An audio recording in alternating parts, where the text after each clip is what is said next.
ಅಷ್ಟಾಂಗಹೃದಯ ಸೂತ್ರಸ್ಥಾನ ಮೊದಲನೇ ಅಧ್ಯಾಯ ಆಯುಷ್ಕಾಮಿಯ ಅಧ್ಯಾಯ ಮೊದಲನೆಯ ಶ್ಲೋಕ.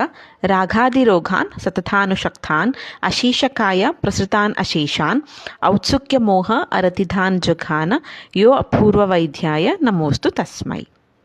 ಶ್ಲೋಕದ ಅರ್ಥವನ್ನು ನೋಡೋಣ.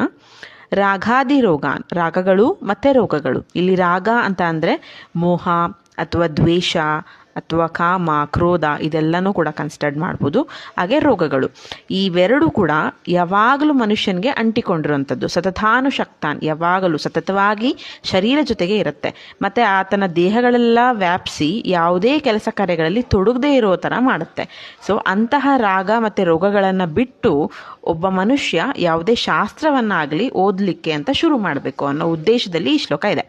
ಸೊ ಇಲ್ಲಿ ರಾಗಗಳು ಮತ್ತು ರೋಗಗಳು ಇವೆರಡವನ್ನು ಬಿಟ್ಟು ಔತ್ಸುಕ್ಯ ಮೋಹ ಅರತಿಧಾನ್ ಜಘಾನ, ಈ ಔತ್ಸುಕ್ಯ ಮೋಹ ಮತ್ತು ಅರತಿಗಳನ್ನು ದೂರ ಮಾಡುವಂತಹ ಯೋ ಅಪೂರ್ವ ವೈದ್ಯಾಯ ನಮೋಸ್ತು ತಸ್ಮೈ, ಅಂತಹ ಅಪೂರ್ವ ವೈದ್ಯನಿಗೆ ನನ್ನ ನಮಸ್ಕಾರವಿರಲಿ ಅಂತ ಹೇಳಿ ಈ ಶ್ಲೋಕವನ್ನು ಮಂಗಳಾಚರಣೆಯಾಗಿ ಬಳಸಿದ್ದಾರೆ. ರೋಗಗಳು ಯಾವಾಗಲೂ ಇರೋದಿಲ್ಲ, ಎಲ್ಲ ಜನ್ಮಗಳಲ್ಲೂ ಕೂಡ ಅದು ಇರೋದಿಲ್ಲ, ಮತ್ತು ಒಮ್ಮೆನೇ ಬಂದ್ಬಿಡೋದು ಇಲ್ಲ.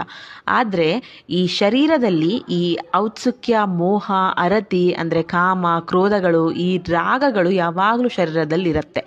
ಇಂತಹ ಶರೀರದಲ್ಲಿರುವಂತಹ ರಾಗಗಳನ್ನೆಲ್ಲ ದೂರ ಮಾಡುವಂತಹ ವೈದ್ಯನೇ ಅಪೂರ್ವ ವೈದ್ಯ ಅಂತ ಅನ್ನೋದು ಈ ಶ್ಲೋಕದ ತಾತ್ಪರ್ಯ. ಅಂತಹ ಅಪೂರ್ವ ವೈದ್ಯನಿಗೆ ನಮಸ್ಕರಿಸಿ ಈ ಶಾಸ್ತ್ರವನ್ನು ಈ ಮೊದಲನೆಯ ಶ್ಲೋಕ ಮಂಗಳಾಚರಣದ ಮೂಲಕ ಶುರು ಮಾಡ್ತಾರೆ. ಈ ರಾಗಗಳು ಮತ್ತು ರೋಗಗಳು ಸತತವಾಗಿ ಮನುಷ್ಯನ ಶರೀರವನ್ನು ಬಾಧಿಸುವಂಥವು. ಈ ಔತ್ಸುಕ್ಯ ಮೋಹ ಅರತಿ ಇವುಗಳನ್ನು ದೂರ ಮಾಡುವಂತಹ ವೈದ್ಯನೇ ಅಪೂರ್ವ ವೈದ್ಯ. ಆತನಿಗೆ ನಮಸ್ಕರಿಸಿ ಈ ಶಾಸ್ತ್ರವನ್ನು ಶುರು ಮಾಡೋಣ. ಅದೇ ಈ ಶ್ಲೋಕ. ರಾಗಾದಿರೋಗಾನ್ ಸತತಾನುಶಕ್ತಾನ್ ಅಶೇಷಕಾಯ ಪ್ರಸೃತಾನ್ ಅಶೇಷಾನ್ ಔತ್ಸುಕ್ಯ ಮೋಹ ಅರತಿಧಾನ್ ಜಘಾನ ಯೋ ಅಪೂರ್ವ ವೈದ್ಯಾಯ ನಮೋಸ್ತು ತಸ್ಮೈ.